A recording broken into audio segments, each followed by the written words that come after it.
디지털 타임스. 왜 이번엔 다르냐? 그러니까 그렇죠. 그러니까 ESG하고 예. 이번에는 다르다. 네. 이번엔 다르다. 그게 하나의 중간 꼭지나 아니면 큰 꼭지도 될 수 있을 것 같아요. 왜냐하면 이런 자료, 뭐 각종 자료에서도 나오듯이 이게 20년, 15년 처음 이게 개념이 나온 건 그렇게 됐는데 네. 그동안 크게 주목을 못 받았단 네. 말이에요.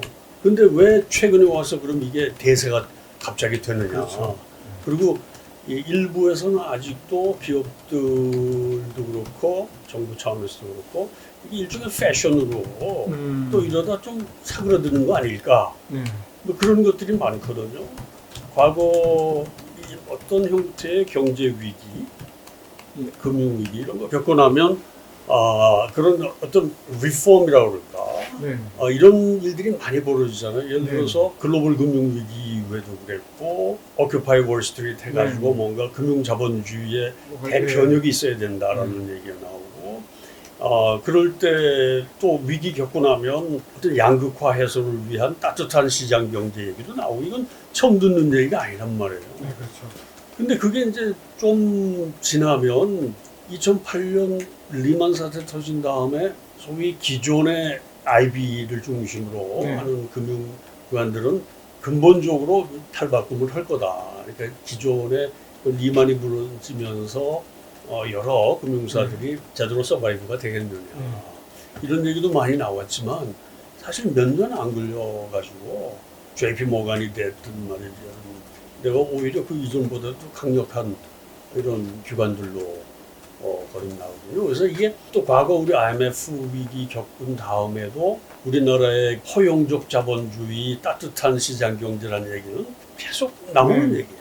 근데 이제 그게 어느 정도 지나면 그거에 대한 열의라고 그럴까, 지속적으로 그런 쪽으로 그런 방향으로 이렇게 푸시하는 게 이제 약해지는 그런 경험을 겪고 왔는데, 그래서 이제 일부에서 지금 또 계속 얘기하는 거는 ESG가 이번에는 뭐 확실히 다른 거냐, 이게 주류로 자리매김할 거냐 한 것들이 이제 큰 논란이 되고, 또 하나 이슈가 될 수 있는 거는 그럼 지금 이게 확산되고 뿌리를 제대로 내리기 위해서는 뭐가 지금 애로사항이냐, 뭐 어떤 문제들이 있냐. 그러니까 저 국장님 말씀처럼 처음에 이거 개념 뭐 이런 것은 지금 상당히 그래도 이게 됐는데, 그럼 왜 이번에 ESG에 대한 관심이 확산이 되고 뿌리를 내리는데 이번에는 왜 다를 거냐? 네.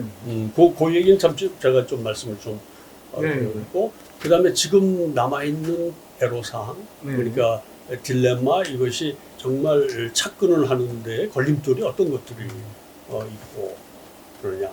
또 이거 ESG 시스템을 지금 논의할 거 없이 막 굉장히 적극적으로 수용을 하려고 그러는데, 네. 과연 이것이 또 아무리 좋은 뜻이라도 무리하게 추진됐을 그렇죠. 때 생기는 부작용은 어떻게 우리가 그걸 해야 되냐. 과속을 경계해야 되는 문제, 이런 것들이 있는데 이런 부분은 어떻게 우리가 접근하는 것이 좋겠느냐. 뭐 이제 그런 것들이 이 관심사가 아닐까. 그리고 그 이제 왜 이번에 다르냐에 대해서 제가 좀 구체적으로 네. 다른 사람들 보는 것보다 조금 다른 각도에서 조금 제가 말씀드리는 게 아마 제일 의미 있는 걸 것 같아요. 그 외에 요즘 추세라든지 그 통계적으로 각 투자 분야에서 이게 좀 늘어나고 있는 여러 가지 그 트렌드 이런 것들은 그 자료에서 많이 그게 되시기 때문에 그 말씀 중심으로 얘기를 풀어요. 왜 이번에 왜 This time is different라고 하는 그 카만 라이나트하고 그 책 쓴 게 있잖아요. 그게 이제 그래서 이번에는 다르다는 게 아주 상당히 이제 눈에 띄는 그 캐치프레이즈인데, 카만 라이나트하고 그 켄 로거프하고 쓴 책의 제목은 이번에는 다르다는데 결론은 이번에 다르지 않다고 또 나오거든.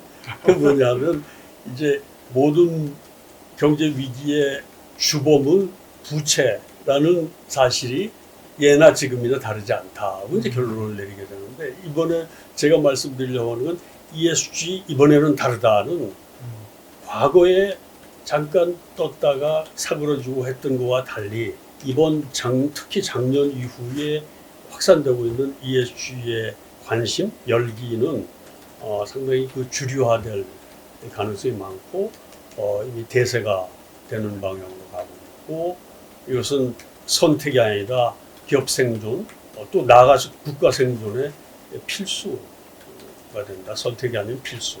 이런 얘기를 조금 설명을 드리고 싶어요. 그래서 이제 이번에 뭐가 다르냐.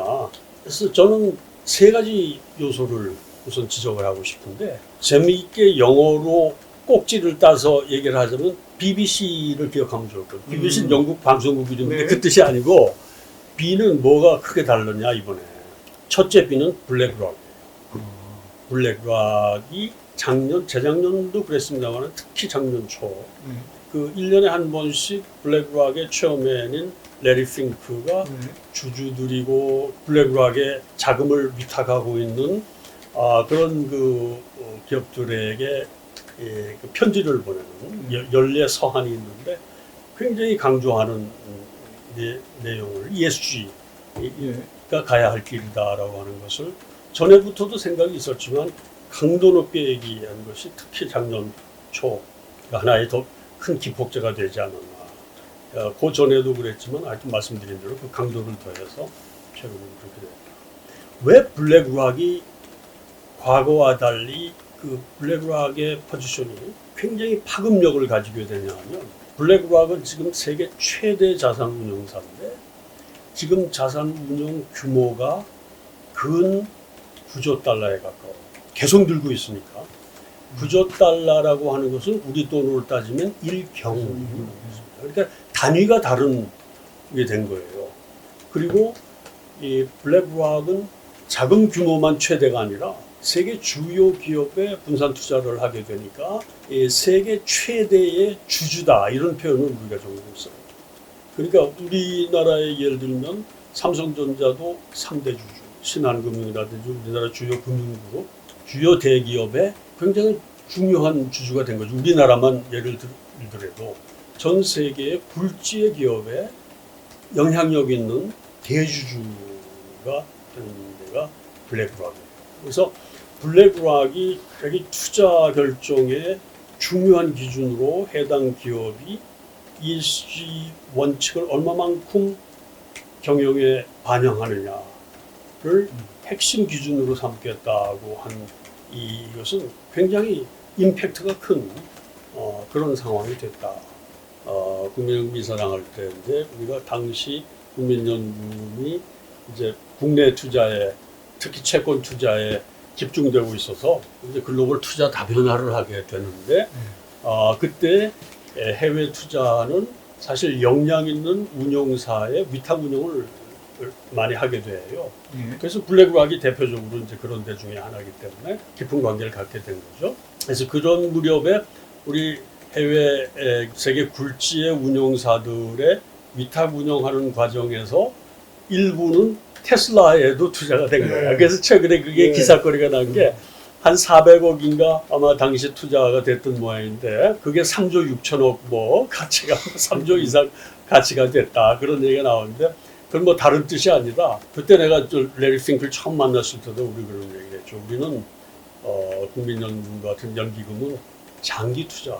이 지금 ESG의 하나의 큰 배경이 되는 백그라운드가 단기적 관점이 아닌 장기적 관점에서 경영을 하고 투자를 한다는 것이거든요. 그렇기 때문에 기후변화가 되게 중요한 거죠. 그래서 이제 그럼 긴 안목으로 투자한 곳 중에 하나가 그 당시 이제 초기 단계에 있었던 뭐 테슬라를 포함해서 여러 군데 했겠죠.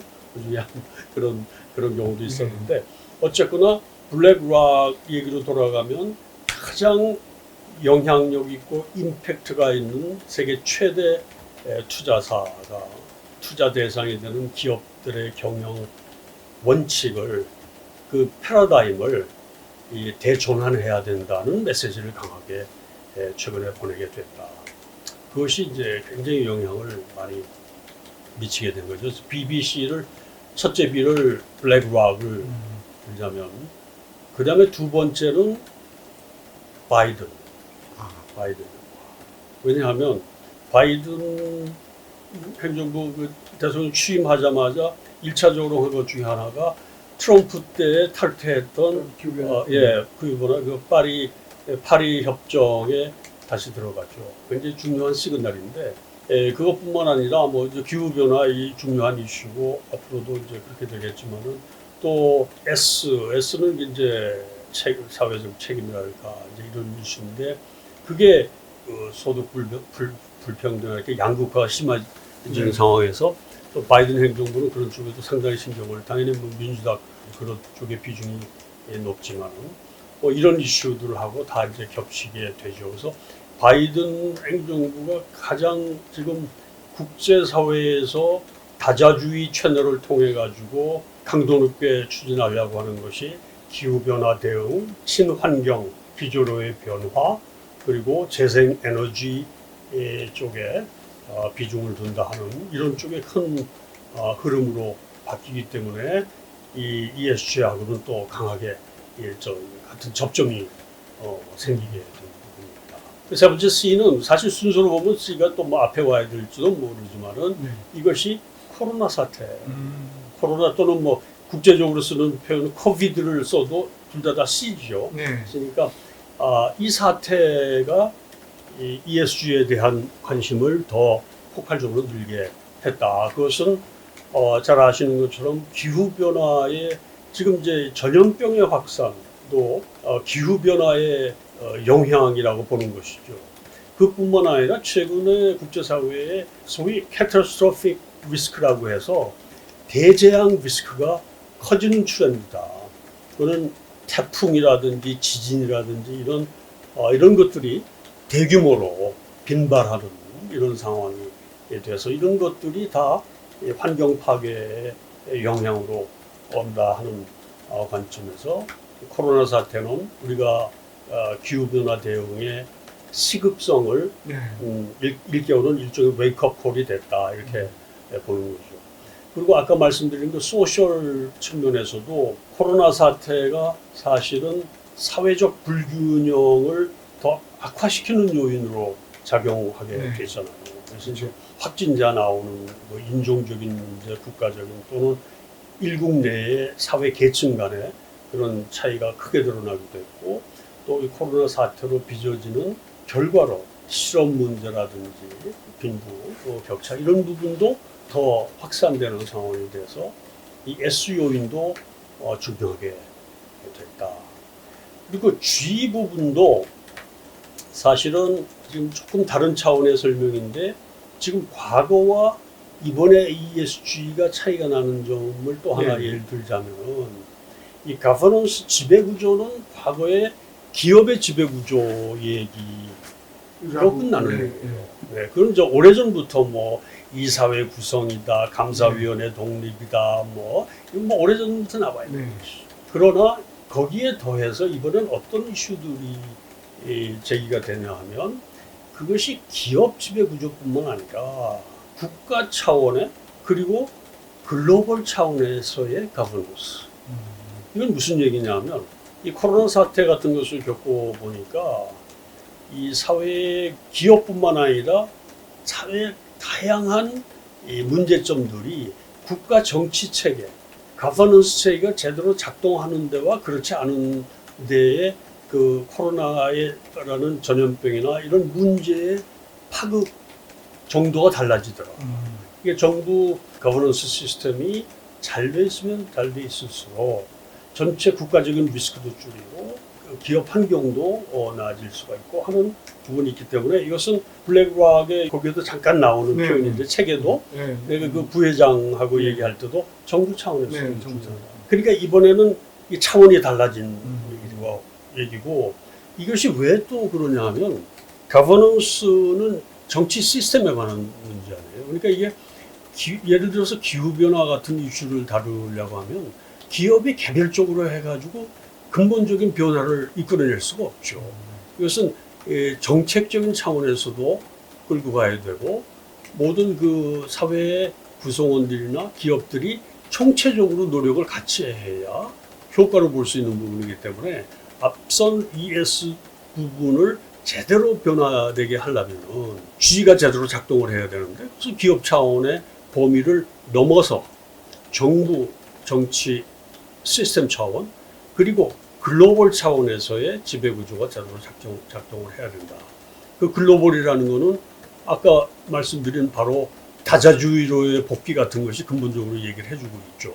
파리 협정 같은 거 이런 거에서 국제적인 그 협력 관계를 우리가 구축을 해야 우리 인류 전반에 영향을 미치는 환경 파괴 문제라든지 이런 것을 우리가 극복할 수 있다. 그러려면 글로벌 체제가 제대로 작동을 해야 된다. 이런 차원이 다른 과거와 다른 그 더 큰 틀 안에서의 관심사가 됐다. 예수주가. 그렇기 때문에 지금 얘기하는 예수주가 10년, 15년 전, 20년 전에 얘기하는 거와는 그 커버리지 범위가 다르고 그리고 미치는 영향이라든지 기업들이 더 핵심 이슈로 받아들여야 될 개연성이 전에보다 훨씬 더 크다. 이제 그런 말씀을 드릴 수가 있죠.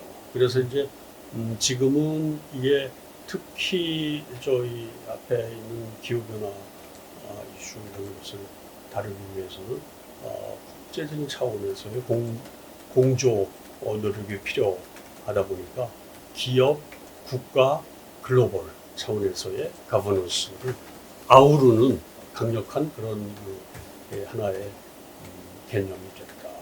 그렇게 말씀드릴 수 있습니다. 개별 기업에 적용하는 문제는 하여튼 이 원칙과 개념의 커버리지, 적용 범위는 모든 기업과 모든 주체, 경제 주체에 다 적용이 되겠죠. 그런데 실행에 옮기는 과정에서 그 해당 기업의 특성, 그 산업별 특징, 이런 부분들이 적절히 감안된 그 일종의 페이스 조정은 좀 필요한 부분이 있겠다.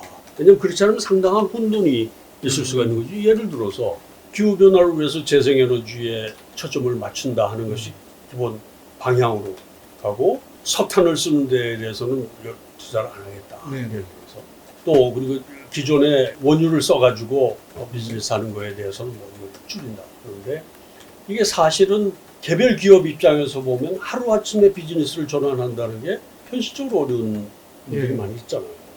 그래서 저는 이것은 개별 기업의 특성상 이것을 예를 들어 석탄이다, 철강 기업 같은 데 보면 상당 부분 용광로 때울 때 석탄을 많이 쓰고 이렇게 되잖아요. 점점 줄여나가자 하는 것이지 하루아침에 100%다 끊고 그 다음에 대체 그 에너지로 이렇게 바꾸는 식의 과속, 과도한 드라이브는 우리가 또 좀 경계해야 될 부분이 있다.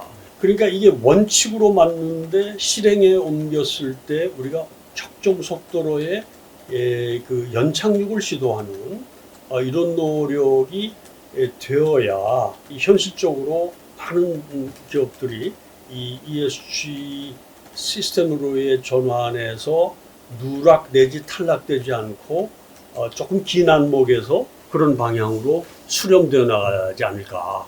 그런 부분은 우리가 좀 염두에 둬야 될 거라는 생각이에요. 최근에 또 재밌는 얘기가 국가 차원에서도 지금 친환경 에너지로의 시스템 전환, 기존 CO2를 많이 내는 이런 쪽 분야를 대폭 줄여야 된다 하는 이런 관점에서 보면 적지 않은 나라들이 하루아침에 이걸 이루기 위한 상당한 딜레마가 있다. 왜냐, 무슨 차이냐면 부존 자원의 차이가 있으니까. 우리도 이제 그 얘기할 게 있어요. 원전 같은 문제가 있잖아요. 근데 노르웨이를 이제 외신에 최근에 이제 분석을 한 거고 노르웨이 얘기를 하면서 노르웨이가 지금 기존에 CO2를 발생시키지 않는 많이 발생하던 부분을 대폭 줄여가지고 가장 클린한 도시 국가로 만드는데 상당히 그 모범적이라고 알려지고 있는데 그 일을 하다 보니 그 자금은 어디서 나오냐면 노르웨이가 가진 북극해 오일을 많이 팔아야 진짜 딜레마네요. 딜레마가 있단 말이죠. 그러니까 그것은 한 가지 이해인데 그러니까 우리가 현실에서 이 문제를 바라볼 때 뭐 그렇지 않은 산업 기업도 있지만은 당장 지금 해당이 되는 그 조금 전에 뭐 철강 기업도 얘기했고 우리가 뭐 석탄 또는 전 세계 그 오일 컴퍼니들 입장에서 보면 이걸 하루 아침에 이렇게 변환한다 하는 것은 상당히 무리가 따르고 거기에 투자 기준이다 경영 성과 평가에 있어서도 이걸 너무 무리하게 적용을 해가지고는 오히려 실질적인 효과를 나타내는데 오히려 부담되지 않겠느냐 이런 얘기들이 나오죠. 그래서 네트 제로라든지 뭐 이런 얘기 하는 네. 것도 굉장히 장기적인 걸로 돼 있죠. 그러니까 저는 이제 이 말씀드리는 이유는 일부에서 과연 ESG가 현실적으로 긍정적인 효과를 나올 수 있도록 그렇게 트랜스포메이션을 시켜줄 수 있겠느냐 아니면 이제 너무 부담돼 가지고 제대로 접근하는데 걸림돌이 되지 않겠느냐 이렇게 생각하는 데가 있기 때문에 우리가 국제사회도 그렇고 블랙록이 됐든 모든 투자 커뮤니티도 그렇고 해당 기업도 이런 부분에서는 적정한 페이스를 찾는 것이 중요하겠다. 그 재생에너지 부분도 그렇잖아요. 태양광, 풍력 이런 거 좋은 건 우리가 알지. 그렇죠. 그러나 풍력 제대로 되려면 바람이 제대로 부는 환경을 가지고 있어야 되고 태양광은 무슨 사막이든지 그 패널 깔기 좋은 나라와 산을 깎아가지고 뭐 그렇죠. 이저 해야 되는 나라와는 얘기가 다르잖아요. 그랬을 때 이제 최근에 특히 우리나라에서도 논란이 되고 있는 원전 문제 같은 거는 이런 부분 큰 틀에서 우리가 각 나라가 가진 그 부존 자원을 감안한 적정한 에너지 균형 믹스가 이루어져야지 하나가 좋다 해서 전부 다 그렇게 바꾼다 그것은 우리가 되겠죠. 그래서 이제 대부분의 뭐 일들이 그렇지 않습니까? 원론적으로 굉장히 좋은 일도 이게 실행에 옮기려다 보면 여러 가지 그 악마는 디테일이 있다고 애로사항들이 생기게 되는데 이런 것들을 감안한 페이스 조정은 필요하다. 그러나 이것은 대세로 자리 잡는 것은 뭐 지금 굳어져 간다고 보고 과거와 달리 그런 것은 차이가 나지만 그래서 그럼에도 불구하고 이런 부분은 우리가 신경 써야 된다 하는 차원에서 또 다른 거 신경 쓰는 부분들은 업계나 지금 이슈가 종종 되는 게 ESG 평가를 하거든요. 예. 각 이제 기업들이 ESG 성과를 어떤 걸 낸다 그러면 그것이 신용평가사들도 하고 MSCI 같은 세계 그 인덱스 이런 평가하는 그 기관들도 하고 지배구조 뭐 한다는데도 평가를 매기고 이렇습니다. 그러니까 지금 조금 신용평가보다는 다양화되어 있다고 그럴까? 덜 체계화되어 있는 이 부분에 대해서 이슈 제기들이 좀 되고 있죠. 그래서 이거는 지금 국제사회에서의 움직임은 점진적으로 체계화하고 표준화해 나가자. 왜냐하면 신용평가의 대상이 되는 재무지표라든지 이런 것보다는 훨씬 정성적인 측면이 많잖아요. ESG 평가 내용은. 그렇기 때문에 보는 각도에 따라서 상당한 차이가 나서 평가 기관들 간에 컨시스턴시가 없다. 이게 들쑥날쑥한다 하는 이런 이제 문제들이 지적이 되고 있는 상황이라서 이제 이렇게 적용해 나가는데 개선돼야 될 부분도 지금 있다는 차원에서 말씀을 드리죠. 아까 말씀드린 대로 불구하고 이것이 모든 기업, 국가 차원에서 지속 가능한 성장, 핵심 기준, 원칙이 되는 그런 그 개념으로 자리 잡을 것은 분명해 보인다. 이제 그렇게 말씀드립니다. 지금 이제 많은 그 데이터들도 나오고 분석 결과로 봐서 사회 책임, 제가 국민연금 있을 때도 이제 그런 데 투자를 많이 시작했는데 뭐냐면 SRI라고 사회 책임 투자, Socially Responsible Investment, SRI라고 해요. 그런 펀드라고 해서 이제 그게 아까 말씀한 빌 게이츠랑 같은 맥락의 생각들인데 그게 사실 관심을 끌게 됐죠. 그런 거 뭐 기후 같은 것도 있고 사회적으로 더 유익한 일 이런 것하고 다 반영을 한 그런 대상 기업 중심으로 투자를 했을 때 성과가 어떠냐 이렇게 이제 했을 때 전에도 더 좋게 나오기도 해요. 그런데 그 성과의 두 가지 사실은 그 테크니컬한 문제는 좀 있다고 봐요. 하나는 뭐냐면 시기를 어느 시점에서 평가하느냐에 따라 좀 차이가 있을 수 있는 거예요. 시장이라는 건 늘 변동적이고 그렇죠. 해당 산업 기업의 주가나 네. 그 퍼포먼스에 영향을 주는 건 다양한 요인이 있잖아요. 그러니까 요거 일부만 가지고 놓고 이것 때문에 그렇다고 평가하기가 조금 부담스러운 데가 있고, 그리고 어떻게 보면 다는 아닌데 SRI 펀드가 됐든 좀 ESG 관련된 뭐 그 기업이 됐든 투자가 퍼포먼스를 보니까 좀 낮더라 얘기하는 다른 이유 중에 하나는 대체로 우리가 그 대상 기업을 좁혀 들어가 보면 소위 우량 기업들이 많이 들어갑니다. 그러니까 물론 조금 기간을 아주 단기적으로 보면 엉뚱한 결과도 나와요. 왜냐하면 아주 하이 리스크 하이 리턴 회사들도 굉장히 좋게 나올 수가 있으니까. 그러나 조금 그 타이밍을 이렇게 중기나 이렇게 놓고 보면 대체로 리스크를 감안한 투자 수익률은 우량주들이 성과를 내는 경우들이 많거든요. 그러니까 그게 몇 가지 요소들이 서로 좀 짬뽕이 돼가지고 사실 그것만 갖고 얘기하기 그것만 얘기하기는 조금 그런 부분은 있어요. 근데 다만 지금 우리가 지금 포스트 코로나 시대의 큰 변화를 우리가 이렇게 보고 있잖아요. 하나는 기존의 단기적인 시각보다 좀 더 장기적인 관점에서 기업 경영 전략이나 국가 정책을 보자라고 하는 것이 이제 하나의 큰 패러다임 변화고요. 또 하나는 기존의 그것도 장기와 관계가 있는데 효율성, efficiency보다는 resilience, 복원력을 보자.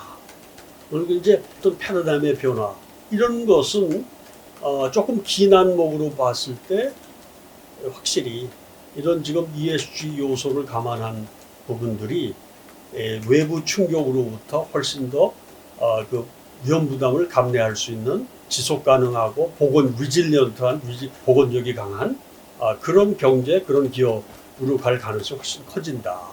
예, 그렇게 볼 수도 있어요. 그래서 저는 ESG라는 게 뭐냐라고 물었을 때 다른 한마디로 표현을 하자면 저는 포괄적 리스크 관리 체제다. 그런 표현을 쓰고 싶어요. 그건 뭐냐면 환경 변화에 따른 충격 이런 것도 대외 리스크 요인이거든요. 외부 충격에 따른 리스크. 네. 이걸 줄여나가자고 하는 것이 굉장히 큰 틀에서 이거 사회 우리가 뭐 양극화 해소라든지 이런 것은 안정적인 사회, 지속 성장이 가능한 사회로 만드는 노력의 일환이라는 거예요. 가버넌스라는 것도 투명하고 책임 있는 가버넌스를 갖는다는 것은 그 경영진의 일탈이라든지 여러 가지 문제를 최소화할 수 있도록 하는 그 리스크 시스템이죠, 어떻게 보면.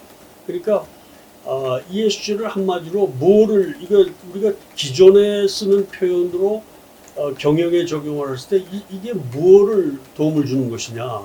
저는 총체적 리스크 관리를 개선하는데 굉장히 결정적인 요인이 될 수 있다. 그래서 저는 그런 표현을 쓰고 싶어요. 그러니까 그 이제 리스크의 범위를 굉장히 크게 본 거죠. 그러면서 포괄적이라고 보는 거죠. 보통 과거에 우리가 기업 경영 리스크 관리는 크게 두 가지거든요. 하나는 재무적 리스크 관리고 또 하나는 운영, 오퍼레이셔널 리스크 관리예요. 그건 대개 협의지. 공장 돌아가는데 문제점 없도록 한다든지 뭐 재무적이라는 것은 뭐 금리 리스크다 또 외환 리스크 관리니 뭐 이런 얘기들인데 이런 것뿐만이 아니라 한 국가의 경제 그리고 기업이 존재하는데 둘러싸고 있는 모든 영향을 줄 수 있는 요소들을 감안한다. 그것이 이제 기후라는 문제도 나오고 뭐 환경 오염이라든지 자연 파괴 때문에 생기는 코로나 이런 것도 야생들이 생존 여건이 파괴돼 가지고 이렇게 생겼던 이런 것들까지도 결과적으로는 우리 기업 경영에 특히 장기적인 기업 생존력에 영향을 미치는 요소가 된다는 것을 이번에 더 이제 더 깊게 깨닫게 된다.